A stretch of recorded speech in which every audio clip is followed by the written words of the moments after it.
Bonjour, aujourd'hui on va parler d'artbook, de fanbook, de guidebook, de tous ces un petit peu livres autour du manga, de l'anime, etc.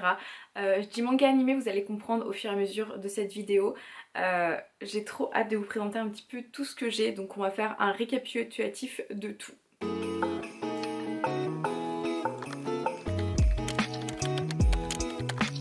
Du coup, alors je vais vous présenter un petit peu tout ce que j'ai actuellement et je vais vous faire des mini catégories on va dire et je vais vous présenter du coup ce que c'est, l'intérieur, et en barre d'infos vous aurez toutes les infos s'ils sont disponibles, vous pourrez les retrouver, sinon malheureusement je vous ferai une liste exhaustive. On va commencer avec One Piece, donc j'ai le green et le yellow. Alors donc dans le green, donc il se présente comme ça, donc il y a la couverture qui est un petit peu brillante et en fait on va voir un petit peu des petits secrets sur les planches, des petits secrets sur des personnages, etc. Ça va nous permettre un petit peu à certains moments de un peu mieux comprendre l'univers et mieux comprendre un petit peu où veut aller Oda. Voilà, c'est des petits livres qui sont sympathiques. Moi par exemple je suis pas, j'aime One Piece mais je suis pas super calée, moi j'arrive pas à voir les foreshadowing, etc., les trucs comme ça. Du coup c'est plutôt pratique, etc. Il est plutôt vieux donc c'est sur le début du manga, il n'y a pas forcément sur les scènes actuelles, mais c'est plutôt très sympathique. Du coup j'ai le yellow, j'ai encore le prix ici, je l'ai payé 2 €. Du coup voilà, donc il se présente comme ça et en fait c'est grand élément. En fait on va repartir sur des personnages en fait, on va voir la personnalité des personnages, on va voir des informations dessus. C'est un petit peu un guidebook, c'est un petit peu un caractère book en tout cas par moment. On va parler des origines, on va parler un petit peu de certains gros mouvements, de certaines personnes qui sont importantes dans la marine, etc. Ça permet un petit peu de voir une vision globale en fait des plus grands éléments de One Piece. Donc là c'est pareil, hein, c'est plutôt vieux donc on n'a pas genre les nouveaux personnages, etc. Mais ça permet un petit peu de voir la mafia, où est-ce qu'ils en sont, la marine, etc., l'équipage, etc. Enfin voilà, c'est plutôt sympathique, moi j'aime beaucoup. Voilà, c'est plutôt sympa. On a aussi un petit peu sur les fruits, sur certaines flores, etc. Enfin voilà, c'est des petits éléments comme ça où on va avoir des informations en plus dessus et je trouve que c'est ultra cool. Moi c'est le genre de petits trucs que j'aime bien. Désolée, je parle un petit peu du nez, je suis enrhumée, je suis au bout de ma vie, mais en même temps j'avais envie de filmer. J'ai 3 caractères book.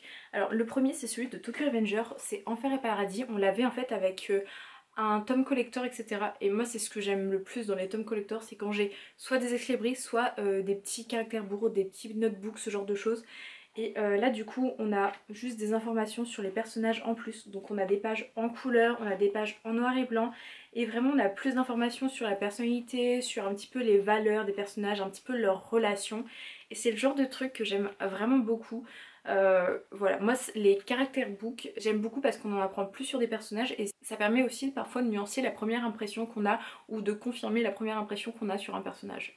Et j'ai les 2 premiers caractères book de Bleach. Alors ceux-là je les trouve ultra intéressants parce que du coup alors ils se présentent comme ça. À l'intérieur on a des informations, donc vous voyez qu'on a vraiment beaucoup d'informations, peu de dessins, beaucoup d'écriture. Ça permet un petit peu de mieux comprendre les tenants, les aboutissants et un petit peu tout sur les personnages. Ce que j'aime beaucoup c'est la manière dont c'est fait. On passe arc par arc. Du coup on a les personnages, les arcs, et c'est illustré par des pages du manga, des planches du manga pour un petit peu souligner les informations qui sont... Du coup on va vraiment avoir quelque chose de vraiment très complet. On va aussi avoir des interviews avec l'auteur. Enfin, j'aime beaucoup parce qu'on a vraiment de tout. Il y a aussi des tableaux chronologiques, des index de personnages. Enfin vraiment ils sont ultra complets. On a beaucoup d'informations dessus. Et le 2 du coup il se présente de cette manière. Et moins épais, on a moins de planches du manga, même si on en a quelques-unes, mais c'est plus concret, il y a toujours autant d'écriture sur les informations sur les personnages et ça permet toujours de mieux les comprendre. Ensuite j'ai plusieurs guides officiels, donc alors j'ai les 2 de Pandora Hearts, donc 18.5 et 24+1, du coup ça permet un petit peu de voir où est-ce qu'on peut les lire pour pas être spoilé. Ça je le trouve super intéressant parce que du coup tu sais qu'il faut que tu lises 18 tomes avant de lire celui-là, et pareil là c'est seulement pour la fin. Et du coup on a des informations sur les relations. Alors ce que j'aime beaucoup dans celui-là, c'est que pareil dans les guides il y a beaucoup d'informations, il y a de la couleur, on a beaucoup d'informations, beaucoup d'écriture. En fait on va voir les sketchs un petit peu, les premières trames de dessin pour un petit peu voir comment l'auteur a imaginé en fait les personnages. On a des informations sur les familles, on a des illustrations en couleur, on a des informations sur les relations entre les personnages, sur les objectifs des personnages, etc. etc. Et juste c'est incroyable, vraiment il est trop bien fait, il est plutôt drôle. On a aussi tout ce qui a inspiré l'auteur pour faire son dessin. Elle va aussi me donner des interviews, donner des informations sur elle, enfin sur l'auteur. Il me semble que c'est une femme, je ne suis plus sûre, n'hésitez pas à me le dire en commentaire. Mais du coup on a des interviews, on a un petit peu beaucoup de choses, beaucoup d'informations. Et là ça se met, celui-ci il tourne famille par famille. Du coup si vous connaissez Pandora Hearts, il y a des grandes familles et du coup c'est famille par famille. Et à la fin on a une interview on a des pages sur l'autrice et des interviews dans le guide numéro 1 qui est juste incroyable. Et alors dans le deuxième, ce que je trouve très intéressant à lire, c'est quand on a tout vu. Donc on a des informations au début sur certains personnages, sur les histoires des personnages, sur un petit peu leurs relations, 2-3 informations, 2-3 aussi mots de gens qui ont adoré un personnage par exemple. Va y avoir quelqu'un qui a envoyé une lettre à l'auteur en parlant d'un personnage et du coup elle a retranscrit en fait ce qui a été dit. Il y a des concours de popularité, il y a des informations sur les relations entre les personnages. On a des informations aussi sur les duos préférés des personnages. Du coup ça je trouve ça trop intéressant parce que du coup nous on fait des duos de personnes qui quand ils sont ensemble et ça fait toujours une alchimie etc. Pas forcément dans le sens romantique mais du coup il y a la popularité avec les arguments etc. Il y a des petits quiz, enfin franchement il est très complet. On a des questions des personnes avec les réponses de l'auteur, on a enfin beaucoup d'informations, on a les petits messages, la liste des chapitres, beaucoup d'images qui sont drôles, de petits trucs sympas, des petits mots des auteurs, etc. Voilà, c'est ultra intéressant et à la fin on a des petits épilogues sur certains personnages pour un peu conclure leur histoire. C'est très court mais en même temps c'est très complet et ça permet en fait un petit peu de remercier je trouve les lecteurs de Pandora Hearts. Celui-ci c'est vraiment genre cadeau pour vous quoi. Genre ça a repris tous les trucs intéressants, les concours de popularité, les mots des autres, les mots des fans, des lecteurs, etc. Et ça a été retrouvé dans ce guidebook et voilà. Et c'est de manière intéressante, c'est pas juste des petits mots comme ça, c'est de manière intéressante. Je sais pas comment vous expliquer, mais il est trop bien pour ceux qui ont toute la collection et qui ont adoré. Alors ensuite on a le guide officiel du Jujutsu Kaisen, donc là je l'ai eu je crois avec dans un collector et il est très intéressant. Donc on a une grande partie sur les personnages où on va avoir des informations, des questions-réponses que les lecteurs ont eues. On va avoir des informations sur l'univers parce que l'univers de Jujutsu Kaisen est quand même très intéressant, très important. Donc c'est pareil, on va avoir la personne, l'auteur qui va donner des informations. Voilà, beaucoup d'informations dessus sur les sorts, sur les incarnés, sur l'univers géographique, sur beaucoup de choses. Et à la fin on va avoir des commentaires sur les chapitres. On va voir aussi à la fin une petite interview où on va voir aussi du coup son avis sur certaines choses etc. Qu'est-ce qui l'a inspiré et tout. Et du coup c'est des petites informations qui sont ultra intéressantes, ultra pertinentes. Et pour ceux qui ont un petit peu du mal avec Jujutsu Kaisen parce que des fois c'est un peu lourd le dialogue etc. Bah, ça permet aussi de mieux comprendre l'œuvre ou de comprendre un petit peu des nuances de l'œuvre. Pour les fans de shoujo, j'ai le spécial book de Switch Girl. Donc on a alors des informations sur la mode que Annika, on va avoir des informations sur le maquillage, on va avoir des informations sur les personnages, un petit peu comment ils sont, on va avoir des informations sur tous les personnages, leurs relations, sur la manière d'être, la manière d'agir. Voilà, c'est beaucoup de choses où on va en apprendre toujours un peu plus de nuances sur les personnages. On va avoir des pages en couleur également et on va voir des choses qui sont drôles, enfin des petites questions-réponses, enfin voilà, les trucs qu'on pouvait trouver entre les chapitres, on va voir un condensé ici et c'est plutôt drôle. Et moi ça franchement ça c'est un spécial book qui est genre on apprend des informations sur les personnages mais en plus on rigole un petit peu parce que c'est toujours aussi loufoque, c'est trop bien. Je suis une grande fan de Fruits Basket et j'ai les 3 un petit peu illustrations book des 3 saisons. Ils se forment exactement de la même manière. Donc les couvertures ce sont comme ça. Dans chacun, on va voir un petit peu la liste des épisodes, un petit peu. C'est en japonais, hein, je précise. Et on va voir du coup des illustrations, des épisodes, des illustrations juste d'un personnage. Vraiment, il y a beaucoup d'illustrations dedans que je trouve incroyables. En fait, c'est ça qui m'a fait acheter la chose parce que déjà, je suis une grande fan et découvrir plein d'illustrations que je connais, qui sont en grande, vraiment, elles sont incroyables. Bah franchement, ça donne envie.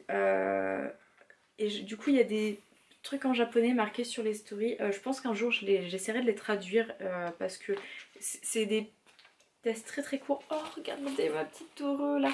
Vraiment, je les adore. J'en ai 3 et je les feuillette de temps en temps et ça me fait du bien.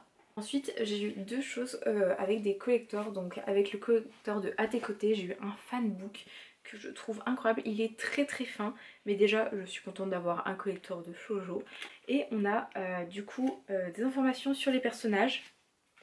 On a un petit peu, je sais pas si vous allez voir, la manière dont en fait les cases ont été imaginées, je sais plus, les storyboards, voilà, les storyboards. Et des petites pages annexes, des petits bonus. Mais vraiment ce qui est intéressant c'est les storyboards, la manière dont bah en fait ce qui est vu par l'image de l'auteur avant qu'on le reçoive en fait.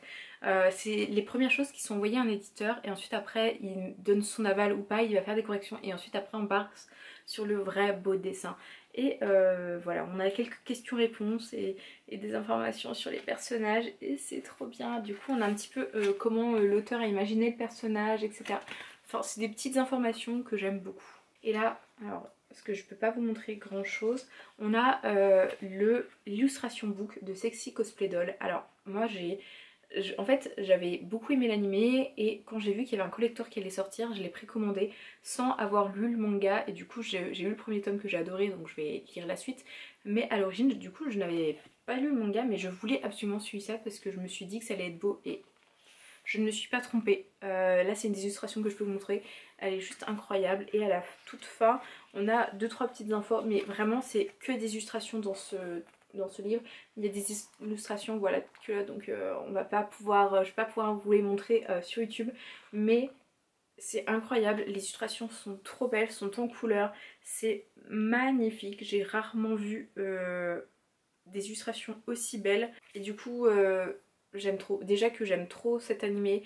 Quand j'ai lu le premier tome je l'ai dévoré, je l'ai adoré et du coup là bah, je vais continuer à lire la suite et j'ai trop hâte. Ensuite je vais vous montrer mes artbooks, donc je pense que vous les avez déjà vus dans des vidéos, je vous les remettrai dans le petit i parce que quand j'ai fait des vidéos sur un manga en particulier, en général je présente l'artbook si je l'ai. Quand je vous présente un manga en particulier c'est souvent que je l'aime beaucoup. Du coup il est presque évident que j'achète l'artbook s'il y en a un. Et j'ai pu avoir suivi de Otaku Otaku que j'aime d'amour. Alors déjà ici la couverture elle est un petit peu grainée. J'ai gardé le petit encarté, je sais pas, je le trouve beau. Alors oui je peux vous montrer. En fait on a des plages du manga qui sont présentes en grand. On a des petits trucs de chibi. On a des... ils sont trop belles. Des manières où elles sont tu vois, habillées tout entières. Attendez que je vous montre pas tout parce que je vous spoil pas. On a les chambres des personnages, on a en fait beaucoup de choses, des illustrations en grand. En fait c'est juste pour le plaisir des yeux. On a beaucoup d'illustrations qui sont juste magnifiques. Mes deux derniers artbooks, c'est ceux de Black Butler. C'est les éditions japonaises que j'ai parce que Kana fait les éditions françaises. Mais c'est vrai qu'en fait à chaque fois je les ai achetées avant que ça sorte en France. Du coup bah j'ai les japonais et bah, faut que j'achète la suite. Alors déjà ils se ferment par un petit ruban. Là ils sont ouverts parce que je voulais vous les montrer. Mais du coup le premier il est noir comme ça avec du coup vous voyez il y a du relief, il y a de l'argenté, c'est magnifique. On a les personnages en dessin, on a des illustrations en couleur qui sont juste incroyables, très très grandes. On a des petits chibis. On a vraiment des couvertures, des... J'ai pas les mots, là c'est une couverture qui a été remise en grand. C'est trop beau, j'ai pas les mots, c'est magnifique. Franchement il est trop beau et j'ai le 3 aussi. Donc là c'est en tartan. Donc toujours du relief, de la dorure. Ils sont vraiment très très beaux, très qualitatifs. Hein. Ça fait vraiment très livre. Hein. Là du coup c'est un peu vert avec le petit ruban. Même l'intérieur sans vous spoiler. On a des illustrations en couleur. Donc l'intérieur je vous ai pas montré mais les pages ici elles sont de cette manière. Un petit peu comme dans les carabinets de curiosité. On a des illustrations en couleur. Toujours plus. On a aussi des illustrations. Alors comment vous dire, comment vous montrer, voilà, en intercalaire un petit peu, un peu en transparence comme ça. On a des petites illustrations un petit peu limitées qu'elles devaient sortir peut-être sur, vous savez, pour Noël, pour les fêtes, etc. Il y a des auteurs qui font des petites illustrations qui postent sur Twitter. On a ça qui a été repris. On a des illustrations du coup des personnages, toujours, de comment ils sont habillés. J'ai pas les mots, c'est incroyable.